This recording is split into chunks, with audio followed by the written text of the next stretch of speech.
Hello everyone, how we doing? Another week of Premier League football back. Yes, I'm wearing the same hoodie. Yes, I'm still covering my lid because my brother hasn't given me a trim. But that's not going to stop me giving you my picks. It's week 19. It's a double game week of those of you who play fantasy football. But for this video, we're just going to be doing the Saturday and Sunday games, so like part one of it. And my guest this week is Paul.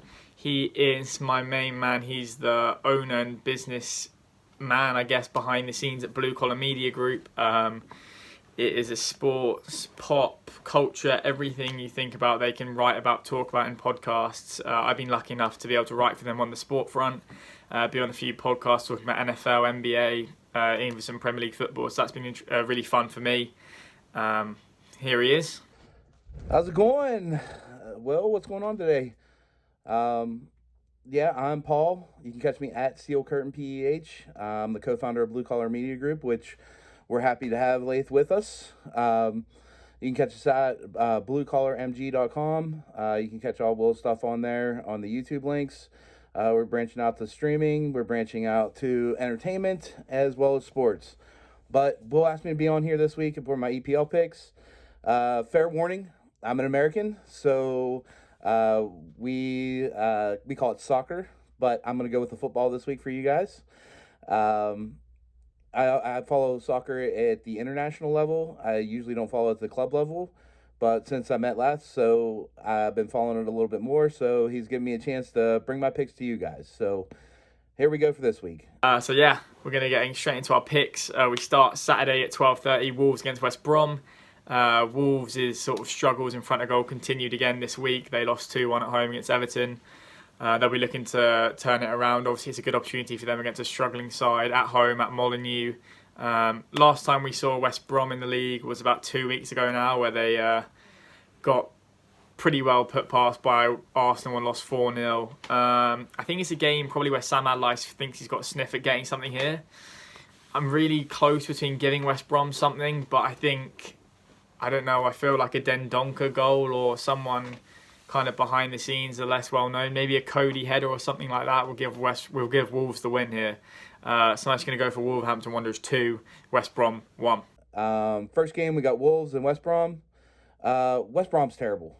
The Wolves are needs to right the ships right here, and I look for a 3-1 result in that game. Then we move on to Leeds against Brighton.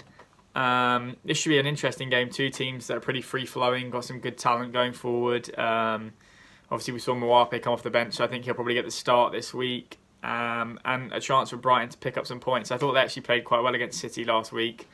And to lose by a goal, maybe could have snuck something if a few decisions went their way. But hey, should be a good game at Ellen Road. And I'm actually going to give this one to the outsiders. Don't listen to me here because I've literally got every single Leeds prediction wrong all year.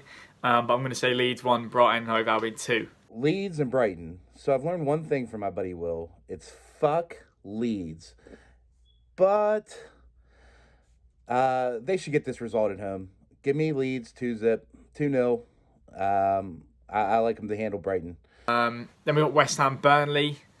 I think the majority of people say this is probably a game to stay away from. However, I've gone big this week on fantasy football and brought in Mikel Antonio. He's got 2 games against struggling sides. I've put him as my captain, huge scenes. So because I've done that, I've got to go for the West Ham win. And I think West Ham are going to sneak it with maybe a late goal, maybe a late Antonio header or something. So I'm going to go West Ham 2, Burnley 1. Third game, we got West Ham at Burnley. I wouldn't be surprised at all if this game ended in a draw.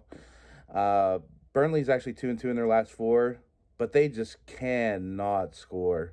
And I like West Ham at home to get the result 1-0. Then we've got a big game, Fulham-Chelsea, a bit of London rivalry. Obviously, we know Scott Parker wasn't extremely happy with the circumstances. They were given the fixture against Spurs last week. But hey, they got a really impressive point there. I think they'll have a bit of momentum and confidence. They'll be looking to go off next week in this big game against Chelsea. And obviously, we know that away from home, Frank Lampard's men struggled a little bit. But I don't see a struggle here. I think this is a game where they really click.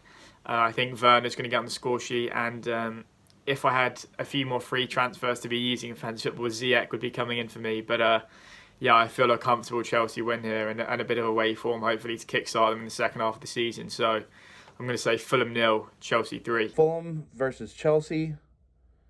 Fulham plays the most boring kind of football that I've ever seen. I watched one of their games a few weeks ago. All they're going to do is just back the bus up in front of the net and, try to keep you from scoring. They have no attack that I like to see. But I think Chelsea does crack it. But it's going to be 1-0 Chelsea on that one. And then to finish Saturday, we've got Leicester against Southampton, a really big fixture. We've got 4th against 7th. Two teams who are probably overachieving this year and have done in previous seasons. Rodgers and Hasenhüttl are probably two of, again, the most underrated managers in the league. Should be a really good matchup. Obviously, Leicester have kind of struggled against teams when they've had to dominate the ball, especially at home. Like, for example, the game they lost against us 1-0 at King Power. And it'll be a game Southampton will be looking that they can probably get something away from home. Having said that, obviously Danny Ings, the news has come out in the last couple of days that he's out with COVID, which is unfortunate for them and a bit of a loss. But they got Che Adams leading the line. They got some players that have pulled into some performances. Walcott's been a little bit inconsistent, but they've got some good players in Djenepo, Armstrong, all that a lot going forward. And I think it's going to be a really tight affair. And for that, I'm going to say Leicester City 1, Southampton 1. Next one, Leicester City versus Southampton. This should be actually a fun watch. A pretty quality match between two evenly matched teams. But I like Leicester here to get the win at home, 2-1. Then Sunday, we've got 3 big games. First of all, we've got Sheffield United against Spurs. A big one at 2 ends of the table. Obviously, Spurs have had a little bit of poor form recently and will be looking to bounce back. And Sheffield United are just off the back of their first win of the season. I did predict them to win against Newcastle.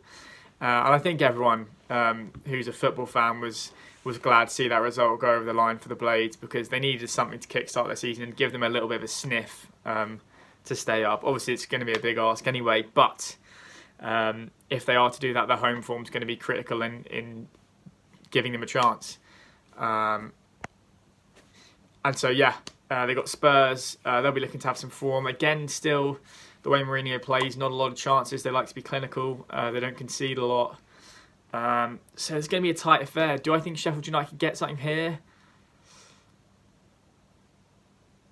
Oh, I'm so tempted to change my prediction because I've given Spurs the win, but I'm going to stick with Spurs just. I'm going to say Sheffield United 0, Spurs 1, but I wouldn't be surprised to see Sheffield United get a point here.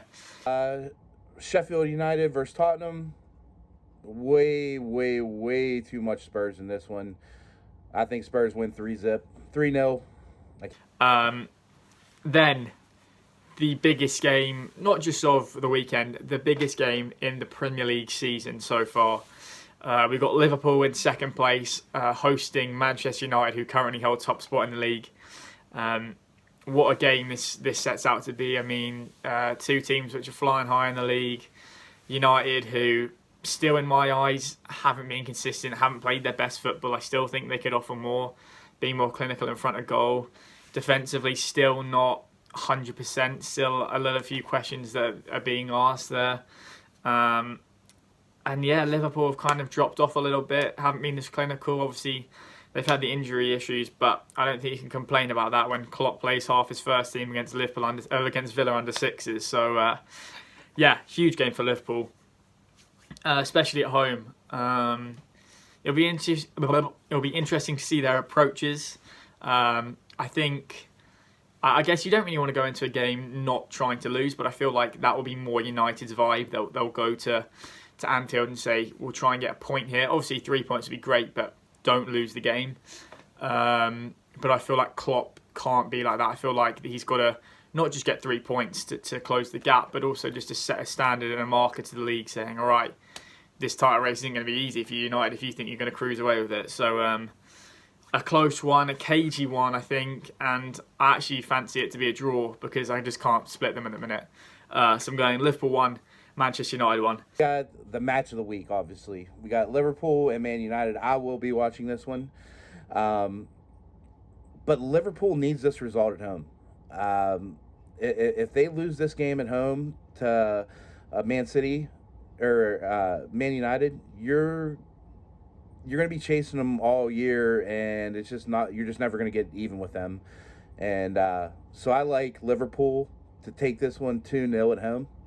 And then I'll stop boring you with my last prediction of the week. Manchester City against Crystal Palace. Man City obviously got the 3 points in the week, just snuck through with a 1-goal win. Raheem Sterling continues to be a fraud. However, I feel like Raheem Sterling will score maybe even two this game week. And yeah, Palace continues to be Palace. Look, can be resolute in defence and do well against teams when they don't have a lot of ball.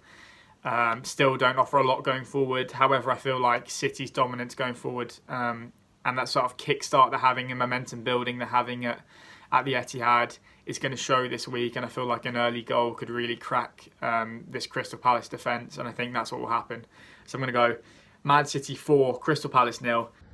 Then we finally got Man City versus Crystal Palace. Man City's absolutely on fire.